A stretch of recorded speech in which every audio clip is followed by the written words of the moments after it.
తాకట్లో ఉన్న బంగారాన్ని విడిపించి ఆ రోజున మార్కెట్ ధర కట్టి మిగిలిన డబ్బును మీకు అందిస్తుంది కొమ్మూరి గోల్డ్.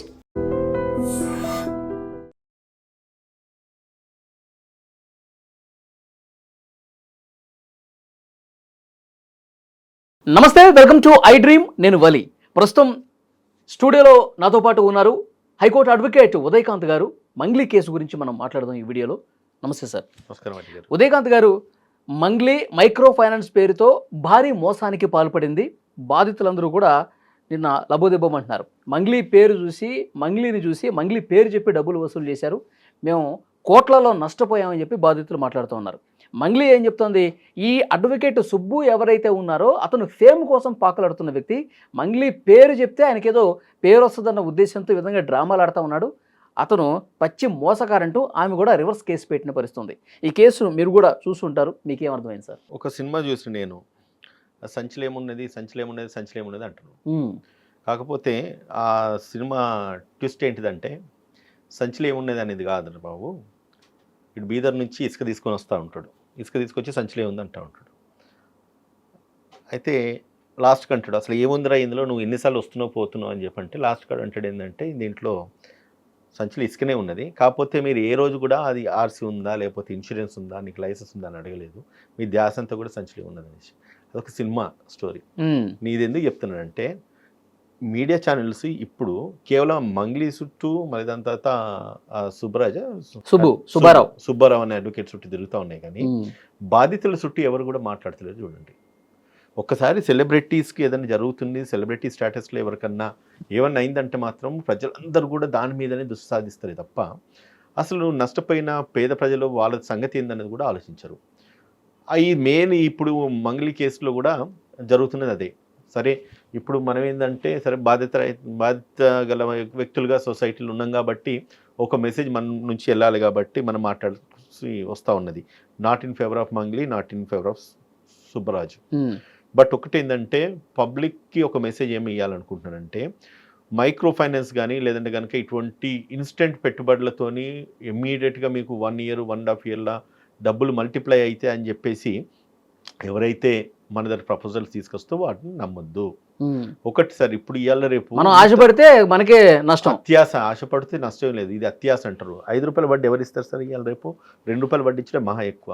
అటువంటిప్పుడు ఈ బ్యాంకులు, ఫైనాన్షియల్ ఇన్స్టిట్యూషన్స్ 70-80 పైసల వడ్డీకి లోన్లు ఇస్తూ ఉన్నారు. ఇది కాదని చెప్పేసి వీళ్ళకి నిజంగానే బిజినెస్ బాగుండి నిజంగానే బిజినెస్లో రిటర్న్స్ వస్తాయి అన్నది బిజినెస్ ప్రపోజల్ కనుక నిజంగా ఏదైనా నేషనలైజ్ బ్యాంక్కో లేకపోతే ఇప్పుడున్న కార్పొరేట్ బ్యాంక్స్కో ఇంటిగా ప్రపోజల్ పెడితే వాళ్ళు ఇస్తారు కదా, వాళ్ళు ఎందుకు ఇయ్యరు? అంటే ఎప్పుడైతే మన బిజినెస్ ప్రపోజల్ బాగలేదు అండ్ దానికి ఫండింగ్ రాదు బ్యాంక్స్ నుంచి అన్నప్పుడే వీళ్ళు ప్రైవేట్ ఫైనాన్సర్స్కు కానీ లేకపోతే ప్రైవేట్ లోన్స్కి వెళ్తారు.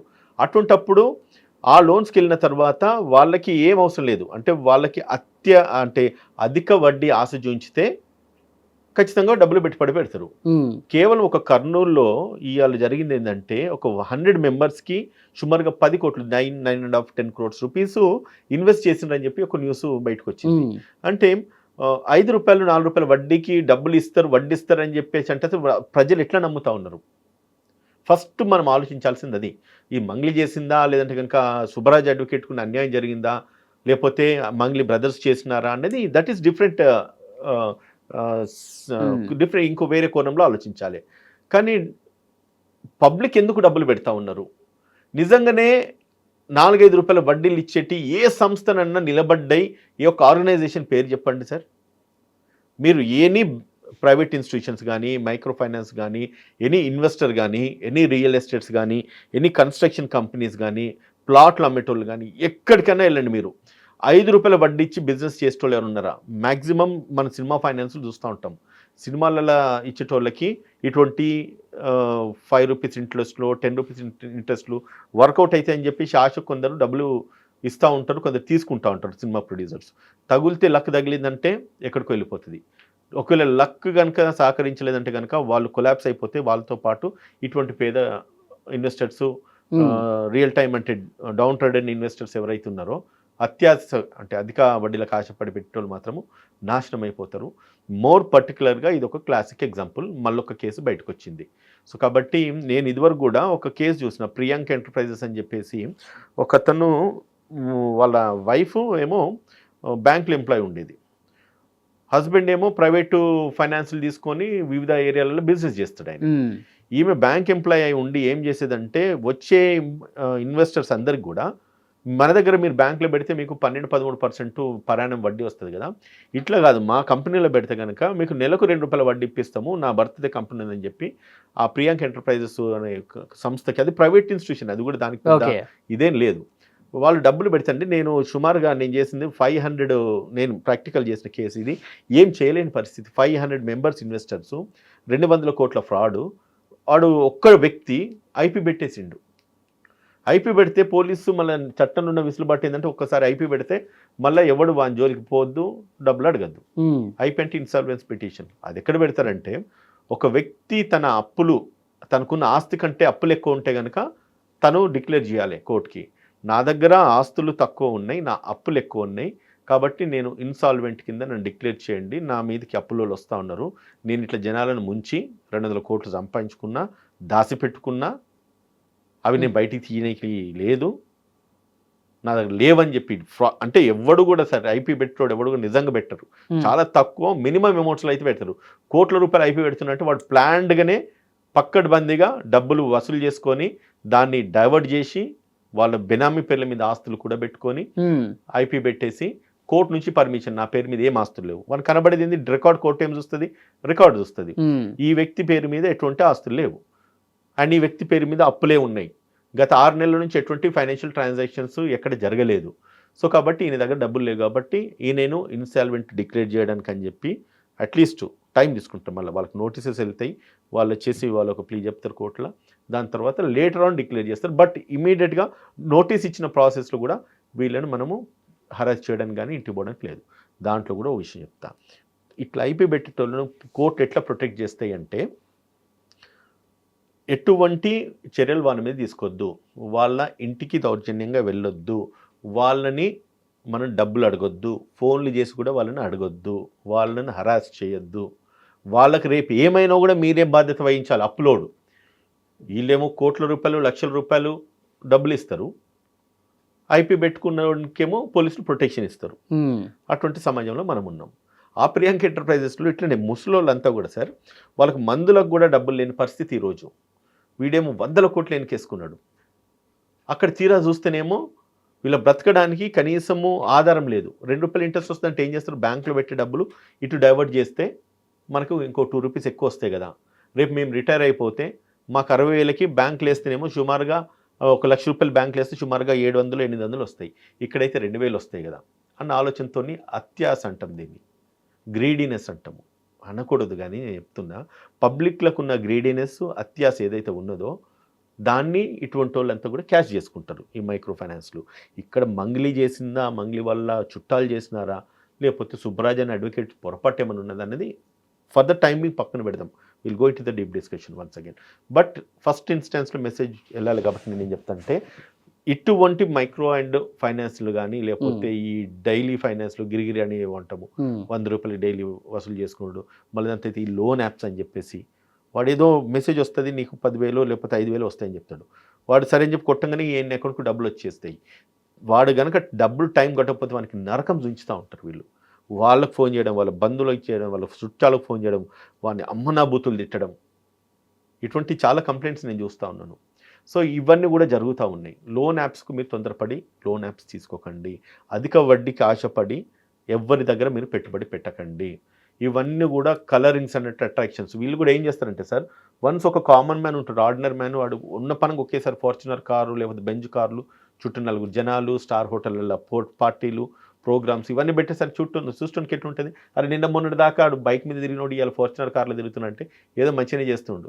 వీడు ఆ ఫార్చునర్ కార్ ఎక్కడ కొంటాడు, వీళ్ళ దగ్గర తీసుకున్న డబ్బులే. ఒక 4 దగ్గర 4 లక్షలు లేకపోతే 5 లక్షలు తీసుకుంటే 20 లక్షలు అవుతాయి. ఆ 20 లక్షలు పెట్టేసి వాడు 30 లక్షలు లోన్ పెట్టుకొని ఒక పెద్ద కారు కొనుక్కుంటాడు. ఆయన దగ్గర తీసుకున్న డబ్బులతోనే మళ్ళీ ఇంకొక 10 మందికి హోటళ్ళల్లో పార్టీలు ఇస్తాడు. ఇచ్చిన తర్వాత ఏమవుతుంది, వీళ్ళకి చూసే వాళ్ళకంతా కూడా ఇది పెద్ద రిచ్ అట్మాస్ఫియర్ కనబడుతుంది. కనబడ్డ తర్వాత వాడు ఏం చేస్తాడు, వీళ్ళందరి దగ్గర ఇన్వెస్టర్స్ లాక్కుంటాడు. అటువంటి వాటికి ఎటువంటి లీగల్ శాంటిటీ ఉండదు. మీరు ప్రభుత్వం దగ్గర పోయినా, లేదంటే కోర్టులో పోయినా, లేకపోతే ఇంకొక చోటికి ఎక్కడికైనా పోయినా కూడా నయా పైసా మీకు రికవరీ కాదు. ఇప్పుడు ఈ కేసులో నేను చెప్తున్నా కదా, ఎవరికైనా వాళ్ళ పెట్టుబడిలో కనీసం సగం పైసలు కాదు, 10% పైసలు రికవరీ అయినని చెప్పానండి. మళ్ళీ టీవీలో ఇది డిపెండ్. అంటే సెలబ్రిటీల పేర్లు చెప్పో, లేకపోతే సెలబ్రిటీలు కావాలని వాళ్ళ తెర మీదకి రాకుండా వెనకాల నుండి ఈ విధంగా గూడుపుటాని నడిపించి బాధితులు సమస్యల సుడిగుండుల్లో నెట్టేస్తే దానికి ఇంకా ప్రూవ్ చేయలేమంటారా? దానికి ఇంకా సెలబ్రిటీస్కు చట్టానికి ఎవరు అతిథులు కారు సార్. సెలబ్రిటీస్ అయితే ఇప్పుడు ఏంటంటే వీళ్ళకి ఏంటంటే సెలబ్రిటీ స్టేటస్ను మనం వాడుకుంటేనే ఎవరైనా డబ్బులు పెడతాడు. ఇప్పుడు మీరు నేను పోయి అడిగితే ఎవరైనా డబ్బులు ఇస్తారా? అదే ఇటువంటి వాళ్ళ పేర్లు వాడుకుంటే వాళ్ళు ఉన్నారు కదా, వీళ్ళకి ఏంటంటే వీళ్ళు డీసెంట్ ఇన్వెస్టర్ అంటే ఇన్నోసెంట్ ఇన్వెస్టర్స్ అంటాము. కొద్దిగా అత్యాస ఉంటుంది. ఇంకోటి ఏంటంటే ఏదో డబ్బులు పెడితే వస్తాయి కదా, 2-3 రూపాయలు, 5 రూపాయలు, కానీ ఇక్కడ 5 రూపాయలు వడ్డీ అని చెప్తున్నారు. మంగ్లీ ఇమేజ్ వాడినారని చెప్తున్నారు.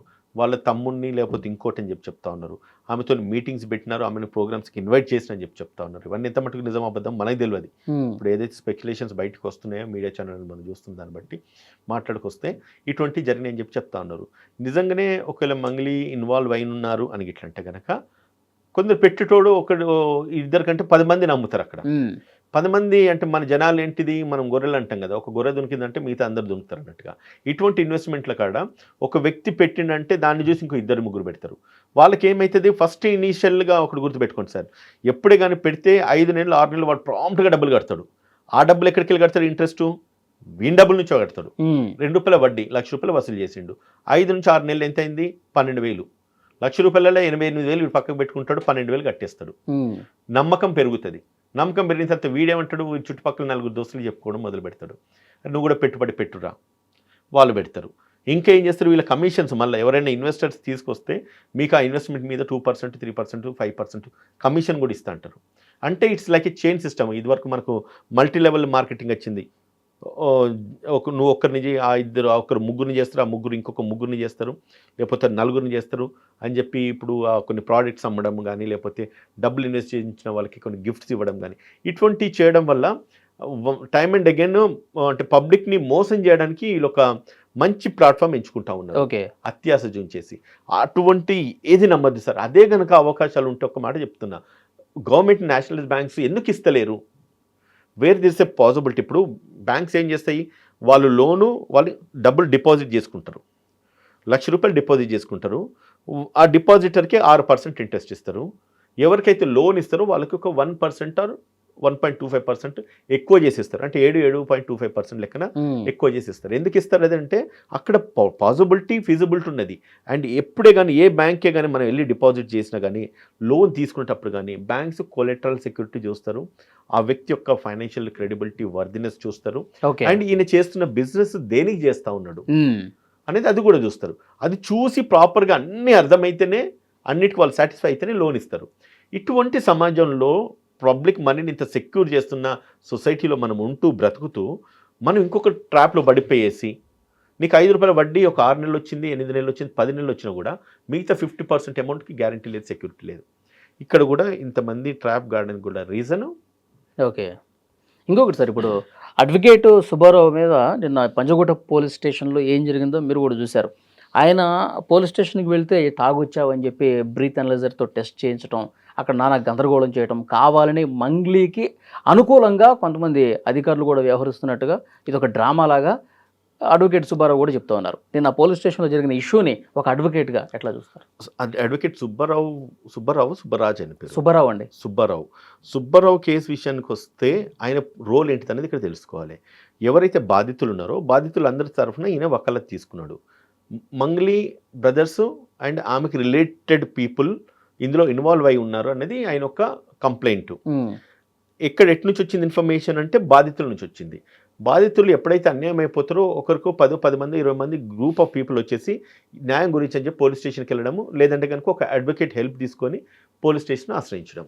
ఈ ప్రాసెస్లో సుబ్బరాజ్ని తీసుకెళ్ళి వాళ్ళు ఇదివరకే మాట్లాడుకొని ఏదో డీల్ సెట్ చేసుకొని ఆ 100 మందిని సైడ్ ట్రాక్ చేయి, నీకు ఒక 10 లక్షలు 20 లక్షలు ఇస్తాము అని చెప్పి ఈయనను, లేకపోతే ఈయన డిమాండ్ చేసిండని చెప్పేసి ఈ స్పెక్యులేషన్స్ బయటకు వస్తున్నాయి. మోస్ట్లీ ఏం జరుగుతుంది ఇటువంటి కేసెస్లల్లో, అడ్వకేట్కి వీళ్ళు బాధితులు ఇచ్చుకునే ఫీజు చాలా తక్కువ ఉంటుంది. అటువంటి టైంలో ఎవరైతే నిజంగా కోట్ల రూపాయలు గడించిన వాళ్ళు ఏంటారంటే వాళ్ళ దగ్గర అలా డబ్బులు ఉండుంటాయి. అక్కడ నష్టపోయిన బాధితులు ₹1,00,000, 10 లక్షలు, 20 లక్షలు పెట్టేసి గ్రూప్ ఆఫ్ పీపుల్ జమ అవుతారు. ఒక్క వ్యక్తి దగ్గర 10 లక్షలు, 10 కోట్లు లేకపోతే 100 కోట్లు ఉండడు ఒక వంతు అయితే, నష్టపోయిన దగ్గర డబ్బులే ఉండే అసలు. అటువంటి సిచ్యుయేషన్లో అడ్వకేట్కి ఫీజు భరించుకోగలుగుతామా లేదన్నది పబ్లిక్ వ్యూ. వీళ్ళ ఇంప్రెషన్ ఎట్లుంటుందంటే ఒక అడ్వకేట్ని మనము హోల్డ్ చేసుకున్నా లేకపోతే ఆయనని మన సైడ్ తిప్పుకుంటే సెట్ అయిపోతాం కదా, మన మీద కేసు ఉండదు కదన్న అప్రహెన్షను ఈ ఫ్రాడ్ చేసేటోళ్ళ మైండ్స్లో ఉంటుంది. వీళ్ళకి కేసు నేను ఎవరిని కూడా తప్పు పట్టట్లేదు, మంగ్లీని కానీ మంగ్లీ బ్రదర్స్ అనేవాళ్ళు కానీ, లేకపోతే అంటే ఒకటి చట్టంలో ఏం చెప్తుందంటే అన్లెస్ మన గిల్ట్ ప్రూవ్ అయ్యేంత వరకు మనము you should be predict as an innocent అంతే. ఆయన నేరారోపణ మోపబడిన తర్వాత ఆయన నేరంని ప్రూవ్ చేసినంత వరకు కూడా తను ఎటువంటి నేరం చేయలేదనే భావించాలి. ఈ కేసు కూడా అదే చెప్తున్నాను. వీళ్ళు నేరం చేసినా లేదనేది తర్వాత సంగతి, అది కోర్టు నిర్ధారించాలి, మనం నిర్ధారించేది కాదు. అయితే ఎప్పుడైతే ఈ సుబ్బరాజు అనే వ్యక్తి కోర్టుకు వెళ్ళినాడో, పోలీస్ స్టేషన్కి వెళ్ళి కంప్లైంట్ ఇద్దాం అనుకున్నాడు, ఆయనకేమో బ్రెత్ అనలైజింగ్ టెస్టు, మళ్ళీ దాని తర్వాత ఆయనతో రూడ్గా బిహేవ్ చేయడము, మళ్ళీ దాంతో మందు దాగిండు. అసలు అడ్వకేటు మందు దాగిండా లేదంటే కనుక విషం దాగిండా లేదంటే కనుక బిర్యానీ తిన్నాడా లేకపోతే బీర్ దాగిండా నీకెందుకు? నీకు ఒక అడ్వకేటు నీ పోలీస్ స్టేషన్కి వచ్చినప్పుడు, అడ్వకేట్గా వచ్చినప్పుడు ఫస్ట్ గౌరవించాలని కూర్చోబెట్టాలి. నీ దగ్గర మిస్బిహేవ్ చేసిండా, నీ చట్ట వ్యతిరేకంగా అయిన పనులు చేసిండా, ఇవి ఇంపార్టెంట్. లేకపోతే అక్కడేం పబ్లిక్ న్యూసెన్స్ చేస్తున్నాడు తాగొచ్చి. తన కంప్లైంట్ని తాగొచ్చితే ఏంది, తాగి రాకపోతే నీకేంటి ప్రాబ్లం? నువ్వు కంప్లైంట్ తీసుకో. ఇప్పుడు మరి ఆ మందు అమ్మేది ఇదే ప్రభుత్వం కదా, ఈ మందుతోనే కదా ప్రభుత్వానికి రెవెన్యూ ఎక్కువ. నువ్వు చేస్తే ప్రభుత్వ ఉద్యోగం కదా, నువ్వు చేస్తున్న ప్రభుత్వ ఉద్యోగం పబ్లిక్ వెల్ఫేర్ గురించే కదా. ఈయన కూడా ఒక పబ్లిక్ వెల్ఫేర్ గురించి నీ స్టేషన్కి వచ్చినప్పుడు నువ్వు గౌరవంగా నువ్వు మాట్లాడేసి ఆయనకి ఇవ్వాల్సిన రెస్పెక్ట్ ఇచ్చేసి అడ్వకేట్కు ఖచ్చితంగా పోలీసులు గౌరవించాలి. రేపు ఇదే పోలీసులు కోర్టులకు మా దగ్గరకు వచ్చినప్పుడు లేచి కుర్చీలు ఇచ్చి కూర్చుని పెడతారు. ఎందుకంటే ప్రభుత్వ ఉద్యోగికి మనం ఇచ్చే గౌరవం అది. మరి అదే పోలీస్ స్టేషన్కి వెళ్ళినప్పుడు అడ్వకేట్లను ఇంత మిస్బిహేవ్ చేస్తే మరి అడ్వకేట్స్ ప్రొటెక్షన్ యాక్ట్ వచ్చింది, మరి అడ్వకేట్స్ యూనియన్స్ ఉంటాయి, అసోసియేషన్స్ ఉంటాయి, వాళ్ళంతా తిరగబడితే రేపు పోలీస్ స్టేషన్లలో మీ కేసుల నంబర్లు అయితాయా లేకపోతే మీ మీద మీ చేస్తున్న ఉద్యోగానికి కోర్టు సహకరిస్తే అది తప్పు కదా. అటువంటి బిహేవియర్ పోలీస్ చేయడం కూడా ఆయన పట్ల అది తప్పు. ఇంకొకటి కూడా ఆయనను ఎప్పుడైతే టెస్ట్ చేసినారో, టెస్ట్ చేసినప్పుడు 27 పాయింట్స్ ఏదో వచ్చింది అంటున్నాడు. నేను నైట్ తాగిన మందు ఇప్పుడు బయటకు వచ్చింది, ఆ ఒక స్మెల్ అదే బ్రెత్ అనాలిసిస్ టెస్ట్లో అది బయటకు వచ్చింది అంటున్నాడు. కానీ ఆయన ఎక్కడ కూడా మిస్బిహేవ్ చేసినట్టుగా అయితే మనం చూడలేదు. సో అటువంటి ప్లేస్లో పోలీసులు ఆయనను హ్యూమిలేట్ చేయడం కూడా తప్పు. ఇక్కడ ఎటువంటి ఇంటర్ప్రిటేషన్స్ బయటకు వస్తున్నాయి అంటే, మంగ్లీ ఒక సెలబ్రిటీ, వాళ్ళు 100 కోట్లకు అధిపతులు, వాళ్ళు అన్ని కోట్లకు అధిపతులు అయి ఉండి వాళ్ళు ఫ్రాడ్ చేసినారు కాబట్టి వాళ్ళ మీద పోలీస్కి ఒక సాఫ్ట్ కార్నరు, వాళ్ళకి డబ్బులు ఉంటాయి, వాళ్ళు ఏదైనా మేనేజ్ చేయగలుగుతారు. మేము పేద విక్టిమ్స్, నేను ఒక పేదను రిప్రజెంట్ చేస్తున్నా, పోలీస్ స్టేషన్కి వెళ్తే నన్ను గౌరవించలేదు, ఇది బయటకు వస్తున్న స్పెక్యులేషన్స్. సో అటువంటి ఇంప్రెషన్స్ తగ్గించుకోవాలంటే పోలీస్ కూడా ఇటువంటి బిహేవియర్ మానుకొని ఎవరైతే నిజంగా విక్టిమ్స్ ఉన్నారో ఆ విక్టిమ్స్ పక్షాన్ని నిలబడి, అంటే డబ్బులు ఉన్న వాడి సైడు మ్యాక్సిమం వ్యవస్థ అంతా కూడా డబ్బులు ఉన్న వాడి సైడే తీసుకుంటారు. ఎందుకంటే ఎవరి సైడ్ డబ్బులు ఉంటే వాళ్ళ సైడ్ తీసుకుంటే వాళ్ళకి లాభం అందుతుంది. కానీ విక్టిమ్ సైడ్ తీసుకునే సిస్టమ్ పోయింది. ఇప్పుడు ఇంకొద్ది రోజులు పోతా అంటే మోరల్స్, ఎథిక్స్, హానెస్టీ, ట్రూత్ ఏమీ లేదు. ఓకే, అటువంటి సమాజాన్ని మనం ఇప్పుడు నిర్మూలించుకుంటాం.